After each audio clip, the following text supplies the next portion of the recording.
My name is Freeman Pengu. I'm the national organizer of Operation Tutula. Uh, as a national organizer, your responsibility is at national level. You need to coordinate all the members or all the commanders who are in charge, who have been given responsibility of any campaigns of Operation Tutula.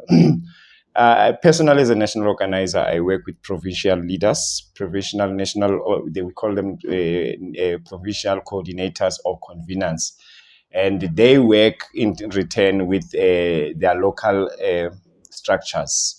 So, in overall, I work with everyone for the purpose of coming with an agenda at national level. I work with everyone to streamline the objectives of Operation Tutula, its aim. So, as a national organizer, I don't work in a silo. I don't work alone. I work with provincial conveners. I work with district conveners. I work with local conveners.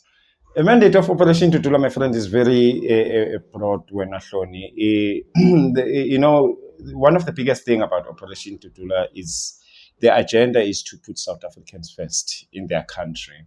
As an Operation Tutula national organizer, our responsibility is to make sure that South Africans are treated fairly, South Africans accommodated in their country, whether from schooling, healthcare facility, housing, SASSA grants. It is our responsibility as Operation Tutula to make sure that firstly, South Africans benefit from any service or social service in South Africa. That translates into the issue of what is the problem they are experiencing in terms of why are they not getting these services. When one of the biggest things is that the issue of illegal foreigners in South Africa. Operation Tutula has been misrepresented or as a vigilante group or as a Afrophobic group, as a xenophobic group. We are not. It's just that we advocate for proper borders. We advocate for law and order. And so far, you realize with South Africa, there's no order. Our porous borders, we've got more than 9 to 10 million illegal foreigners in South Africa, which is very unsustainable. And as Operation Tutula, that is our mandate to try to reverse that. That is our mandate very soon, that if we go into government, we are going to try to introduce policies which are going to safeguard South Africans. Most of things which are happening at Operation Tutula, maybe let's say in issues of when we've got protests and marches, and as Operation Tutula, we are a community-led organization which is loved by South African and ordinary South Africans. And as even all the ordinary South Africans, any organization gets infiltrated. Operation Tutula has never condoned any violence. Operation Tutula has never condoned any xenophobic acts against anyone. And what I can tell you, in all my experience with Operation Tutula, we've got a unit in Operation Tutula called platoons, which is our law and order guard. Those are the people who make sure that anything we do is within the confines of the law. And they are the one who are responsible from making sure Guti, anything which is wrong done by mostly people who use protest and marches of Operation Tutula, they use it for their own bad intentions. And we try to nip them out as soon as we see them. We try to address that as soon as we see them. And the thing is, we don't accept anything which is outside of the law. As Operation Tutula, we've got different departments. We've got different roles and responsibilities. We've got the secretary, we've got the chairman, we've got the president. Everybody's got their responsibility. My responsibility is on the other side. The issue of disciplinary, the issue of making sure Guti, members don't do, or if we find a member having done something, how do we discipline him? How do we correct him? That is the responsibility mostly, which is allies with the chairman. I wouldn't want to talk much on the issue of disciplining members and whatnot, but because it's not my responsibility, it's the chairman's responsibility. Everybody, ever since Operation Tutula's inception, it has been said that we do things outside of the law. And we've had our members being arrested. And all of our members, okay, we've had members being arrested, but in most cases, we've realized that, they are arrested on trumped up cases. Operation Tutula as an organization, it's very peaceful. We work within the confines of the law. This High Court interdict by the Johannesburg High Court is something which, as Operation Tutula, and I've said this before, and we've said it even on the day that as Operation Tutula, we'll continue to operate the way we have been operating because we are not breaking any law. Operation Tutula will continue to do what it needs to be done on the grassroots level, as long as we do not harm anybody's right, which so far we haven't. The issue of the High Court right now and the campaigns we are doing, we are respecting that. The High Court said to us as Operation Tutula, we shouldn't interfere with any foreigner, any illegal foreigner in South Africa. And we are respecting that. We are not doing that. Right now, what we are doing now is we are challenging authority. Like you'll see recently in the school campaigns, we are no longer going to be standing on the gates of clinics. We are no longer going to be standing on the gates of schools, but then we'll be challenging authority. So that basically means now the responsibility now will be on the authority, whether it be the principals, nurses, we will be engaging with them. And yeah, that's it. There's no reason for these court orders. See, these court orders for us, we look at them as gag orders. They're trying to shut us down. The law has been used against us. And even for me personally, as an activist, I've experienced that where you've got NGOs who are going to be using our courts to silence us. And this High Court interdict is basically to silence us. The struggle doesn't stop. Operation Tutula will never be stopped by an interdict. But then, on the same breath, the interdict is Operation Tutula. We respect it. We are not going to break it. And like I said before, Operation Tutula has never broken any other law. Wherever in our past existence, we have never broken any law. What we have done is we have tried to enforce South African law. What Operation Tutula is doing what the Department of Home Affairs is supposed to be doing. What Operation Tutula is doing what the SAPS, South African Police Service, is supposed to be doing. So in a nutshell, yes, we won't be stopped by the interdict because we are not going to go against the interdict. Our constitution is very clear. Everybody has a right to access to school, healthcare facility. But then at the same time, the constitution stated clearly who is supposed to benefit. We cannot be blackmailed by the constitution, which says everyone has right to access, but then who are you giving access to? Lawbreakers, people who are in the country illegally, people who are not even supposed to be queuing at the clinic because they are supposed to have been deported or they are supposed to be in detention center to be sent back to their countries. Hlone, the thing is, we need to strike a balance in regards to what we are doing and what the law says in South Africa. Lawlessness, Operation Tutula will never allow. And we will achieve that goal of making South Africa a country which respects its constitution, a country which respects its laws. We will enforce it, even if it means we seem like we are breaking the law, and we are not breaking any laws in South Africa. We have always been within the confines of it.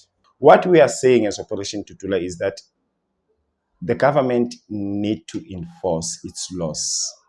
South Africa, every year we change it. We've got these white papers, we've got everything. Even right now, recently, the Home Affairs is inviting South Africans to contribute in a white paper and whatnot.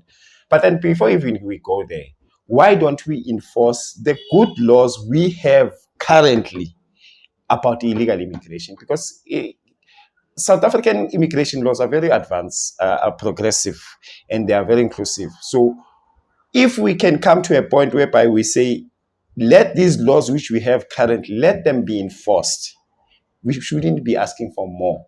But then when it comes to what we'd like as Operation Tutula to have in terms of policies, what we'd like to do, it's going to be difficult to want it if we are not in government. But then, the most important thing is that, there's an issue of mass deportation, which we'd like to be visited.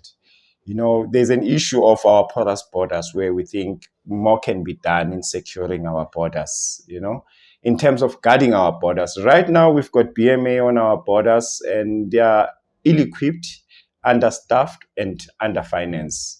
And, these are the things which we need to highlight. If we were in government, we would put policies whereby we make sure the South African Defence Force is stationed in all our borders, guarding our borders 24/7, assisting PMA.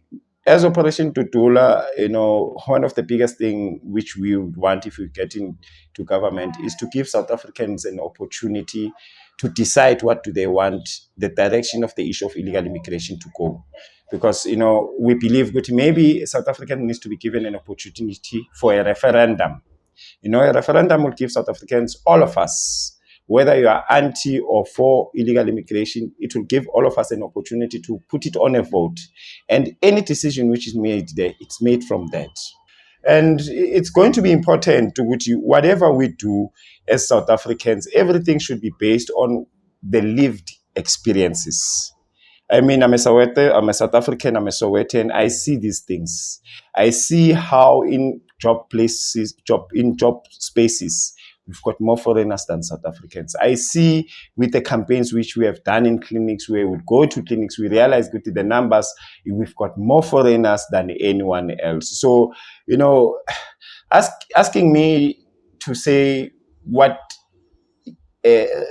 stats do I have or what scientific information I can give on the numbers, unfortunately, I cannot.